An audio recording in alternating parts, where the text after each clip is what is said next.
Halo guys, kembali lagi bersama gue Nandi. Pada video kali ini, gue akan membahas salah satu film seru berjudul The Translators 2019. Tidak lupa, gue selalu mendoakan agar kalian dan keluarga bahagia serta sehat selalu ya.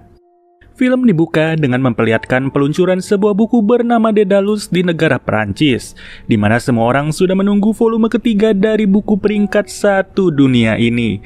Setelah apa yang kita lihat tadi, kita pun dibuat fokus kepada kakek tua bernama Fontaine, yakni pemilik toko buku yang memperkenalkan sang penulis kepada kepala penerbit bernama Engström. Setelah 2 volume berhasil diluncurkan, jelas Engström sangat berharap lebih kepada volume ketiga. Kemudian kita berpindah cepat ke Portugal yang memperlihatkan seorang wanita bernama Thelma. Lalu kita pindah lagi ke Denmark dengan seorang ibu bernama Helen. Bukan tanpa alasan Helen harus meninggalkan suami beserta anak-anaknya karena satu hal. Yang ketiga, kita pindah ke Inggris di mana ada satu pria yang baru dijemput bernama Alex Goodman. Yang keempat ada wanita Jerman bernama Ingrid. Yang kelima ada pria Spanyol bernama Javier. Yang keenam dan ketujuh ada pria Itali bernama Dario beserta pria Yunani bernama Kedrinos. Yang kedelapan ke sembilan ada pria asal China bernama Chen dan wanita Rusia bernama Katerina. Dari ke-9 orang yang ditampilkan, tentu ada satu maksud yang akan mereka tuju, di mana 9 orang itu datang ke Perancis untuk bertemu Engström selaku penerbit dari buku Daedalus. Dan ketika tiba, seorang pelayan menyambut ke-9 orang itu. Untuk masuk ke tempat yang mereka datangi harus dilakukan pengecekan secara ketat. Tak boleh membawa HP, flash disk, atau bahkan hal-hal lainnya. Mereka hanya boleh masuk dengan membawa badan serta kemampuan menerjemah. Yang ternyata, satu hal yang akan mereka lakukan adalah menerjemahkan buku Daedalus ke 9 bahasa berbeda. Setelah pemeriksaan ketat, mereka bersembilan pun tidak langsung bekerja, melainkan harus di-briefing dulu terkait penempatan mereka. Bukan ditempatkan seperti orang-orang yang bisa bekerja di mana saja, mereka bersembilan akan diajak untuk masuk ke bagian terpencil dari bangunan ini. Setelah menuruni tangga berkali-kali, mereka pun masih harus masuk ke dalam banyak lorong. Yang ujungnya setelah melewati pintu berpassword, mereka akhirnya tiba. Bisa dibilang mereka semua akan ditempatkan di dalam bunker khusus. Bunker yang sudah diisi banyak fasilitas pendukung demi menghindari penat selama proses pemisahan dari dunia luar. Tidak ada interaksi di luar agar tak ada satupun spoiler yang muncul, dan ke-9 orang itu harus fokus untuk menerjemahkan buku Daedalus. Untuk menerjemahkannya sendiri ada aturan main. Di setiap sisi akan ada bodyguard khusus dari Rusia yang siap memantau tiap pergerakan. Lalu tak lama dari penjelasan si pelayan, datanglah Engström. Engström yang menjelaskan bahwa untuk volume ketiga, buku Daedalus terdiri dari 480 halaman. Per hari mereka akan diberi 10 halaman saja, yang itu berarti proses penerjemahan akan berlangsung selama 48 hari. Tidak ada perilaku seenak jidat selama proses ini. Apabila berani macam-macam, maka bukan karir yang akan melayang, tapi nyawa turut melayang. Sekali lagi ditegaskan, Daedalus adalah buku terlaris dan paling dicari di dunia. Dari bahasa Prancis diubah menjadi 9 bahasa berbeda. Tentu tidak boleh ada translasi yang bersifat rancu. Setiap kata harus diartikan secara tepat, terlebih lagi buku Daedalus bukan sekedar buku cerita fiktif, melainkan setiap halamannya berisi kalimat-kalimat puitis dalam bahasa Perancis. Setiap penerjemah memiliki cara sendiri untuk bisa maksimal, tapi tetap tenggat waktu menyelesaikan 10 halaman adalah 1 hari. Saat jam makan siang, mereka semua pun berkumpul untuk saling cerita. Tentu tidak sembarangan. Perlakuan spesial selayaknya tamu VVIP pun harus dirasakan oleh 9 orang itu. Pekerjaan dengan bayaran sangat tinggi meski memiliki risiko yang sangat besar. Bekerja di bawah sistem paling ketat yang dibuat sendiri oleh Engström sebagai penerbit. Saat yang sama, Kedrinos yang berasal dari Yunani berkata jujur bahwa hanya karena bayaran tinggi ia tertarik untuk dikurung di bunker ini.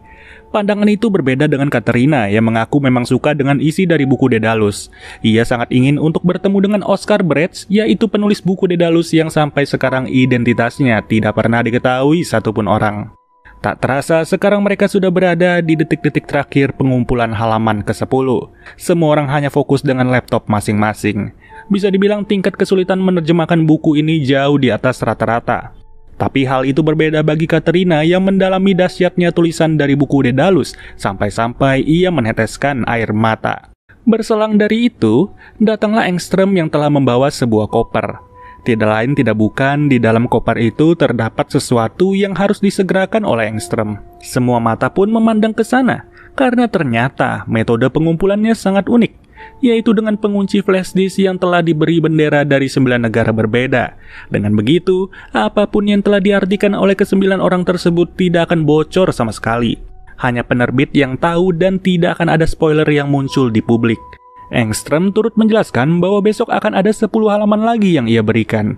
Tapi sekarang semua orang harus fokus istirahat dulu serta menjauhkan otak dari apa yang telah mereka kerjakan tadi. Dan setelah 8 jam waktu istirahat terlewati, masuklah di hari kedua. 10 halaman pun berhasil mereka lalui secara cepat tanpa adanya kendala. Waktu terasa berjalan singkat dan ke-9 orang itu masih memiliki 46 hari lagi untuk bekerja. Tidak ada kata lain selain kata bersyukur. Bersyukur bisa bekerja seenak ini meski memiliki tuntutan yang sangat tinggi. Hal serupa pun dirasakan oleh Engström sebagai penerbit. Saking luar biasanya buku Daedalus, Engström gak butuh penjualan dari buku lain. Ia bisa makmur 9 turunan hanya dengan mengandalkan penjualan dari kedua volume Daedalus yang sebelumnya. Hingga suatu saat, Engström yang lagi asik makan mulai mendapatkan email masuk. Email yang tidak akan pernah ia sangka sebelumnya selama menjalani karir sebagai penerbit buku dari Daedalus. Siapa yang mengira isi email itu adalah ancaman serius terkait akan disebarnya 20 halaman pertama dari volume ketiga buku Daedalus. Alhasil saat itu juga penggeledahan langsung dilakukan. Engström pun mengumpulkan ke-9 orang sembari berkata si peneror meminta tebusan 80 juta euro atau setara 1.388.498.614.000 rupiah. Jika tidak dikirim dalam waktu 3 hari, maka besok ia akan mempublish 20 halaman pertama dan hari berikutnya akan ia publish 100 halaman. Jelas, ke-9 orang syok mendengar ancaman tersebut. Namun Engström percaya dari ke-9 orang itu ada satu penyusup yang berhasil membongkar dan menyebar data terkait isi dari volume ketiga Daedalus. Dario yang berasal dari Italia pun setuju untuk mencari pelaku utama, sedangkan Kedrinos terlihat tertawa karena merasa geli. Ujungnya Kedrinos pun segera disundul oleh bodyguard dari Rusia. Hal serupa terjadi kepada Alex Goodman yang mencoba beranjak membantu Kedrinos. Di situasi ini, Engström nggak mau memberi kesempatan bagi si penyusup untuk mengaku. Ia mau mencari tahu dengan caranya sendiri. Setelah pertemuan itu, proses penggeledahan massal langsung dilakukan. Tapi di tempatnya Ingrid, para bodyguard tak menemukan apapun selain pisang mengkilat. Begitupun di kamarnya Dario yang tidak ditemukan hal-hal janggal.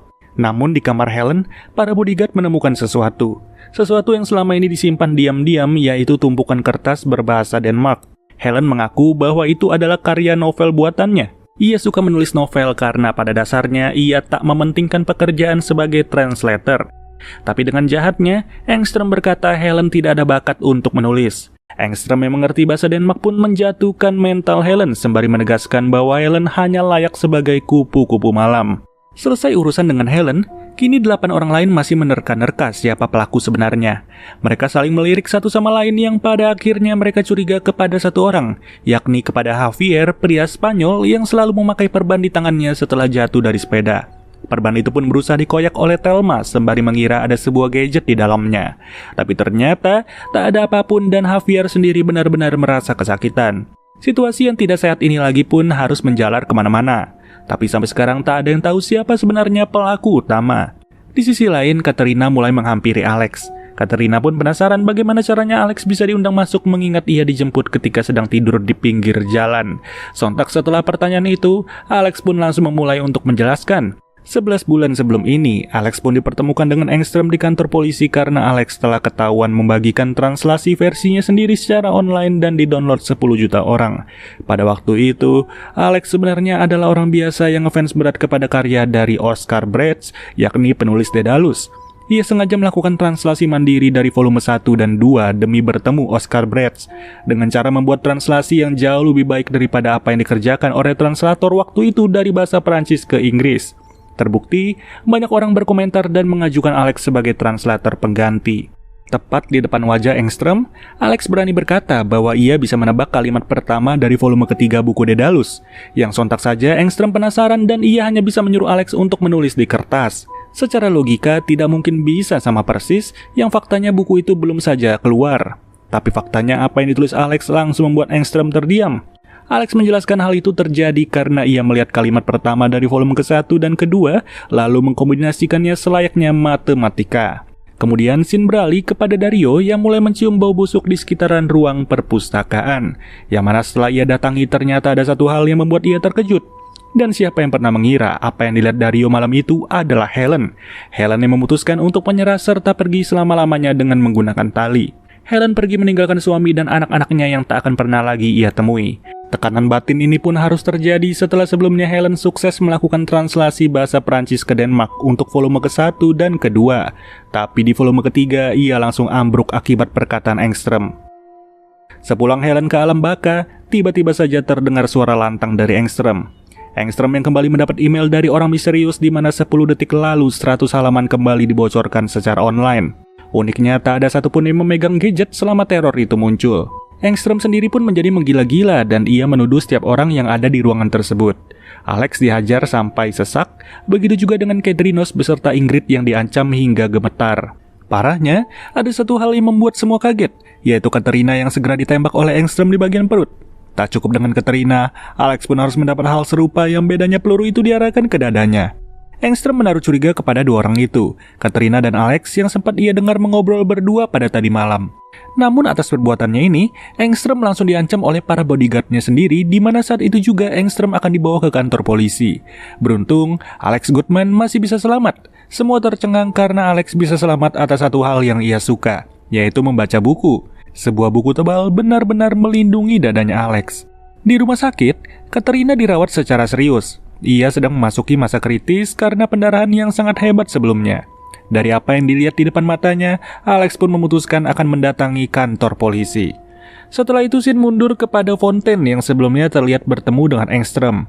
Di sini, Fontaine pun harus berkata jujur bahwa ia tak bisa lagi menjadikan Engström sebagai penerbit buku Daedalus dengan alasan Engström lebih mementingkan keuntungannya di atas apapun. Karena ide Engström, untuk pertama kalinya dalam sejarah para translator dikurung di dalam bunker, yang tentulah tujuan Engström bukan karena ingin menjaga kualitas isi dari Daedalus itu sendiri, melainkan Engström lebih mengarah kepada antisipasi pengurangan profit dari adanya spoiler. Sebagai satu-satunya orang yang tahu identitas Oscar Bretz, Fontaine pun berkata, Daedalus bukan lagi perihal kuantitas, mau seberapa banyak pun spoiler yang muncul, orang-orang akan terus mencari buku itu.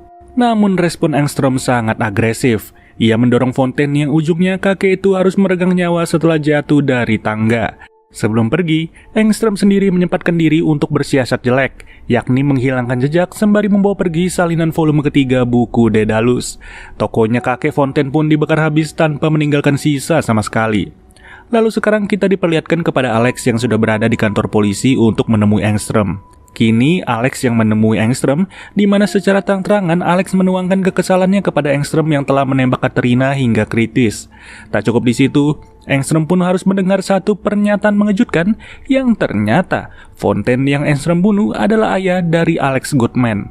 Toko yang berdiri selama 40 tahun itu menjadi saksi dari pertumbuhan Alex. Ia sangat-sangat menyukai buku karena peran Fontaine yang begitu tulus dalam menghayati setiap tulisan. Dan seiring berjalannya waktu, Alex langsung tergerak untuk tidak lagi memposisikan diri sebagai penikmat karya tulis, melainkan ia segera turun gunung untuk menulis buku.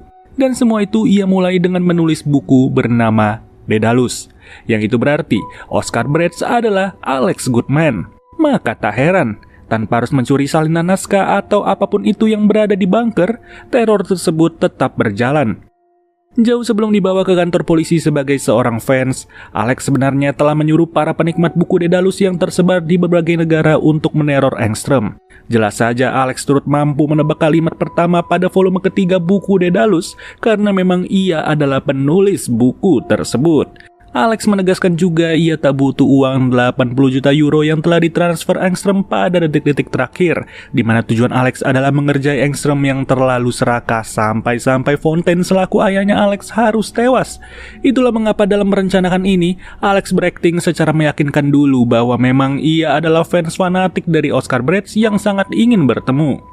Ujungnya semakin kesini skenario itu semakin berjalan mulus dan secara perlahan Alex juga mempelajari background para translator yang telah ia dapat infonya dari sang ayah. Pada rencana awal Alex sebenarnya mau mengerjai Engström dari hari kedua hingga hari ke-48. Namun setelah adanya korban jiwa yakni Helen beserta Katerina yang kritis, Alex pun harus mengurung semua niatan itu. Alex tersentuh karena ia tahu Helen sangat-sangat memiliki bakat untuk menulis buku dan begitu juga dengan Katerina yang sangat mengerti untuk menghargai karya tulis.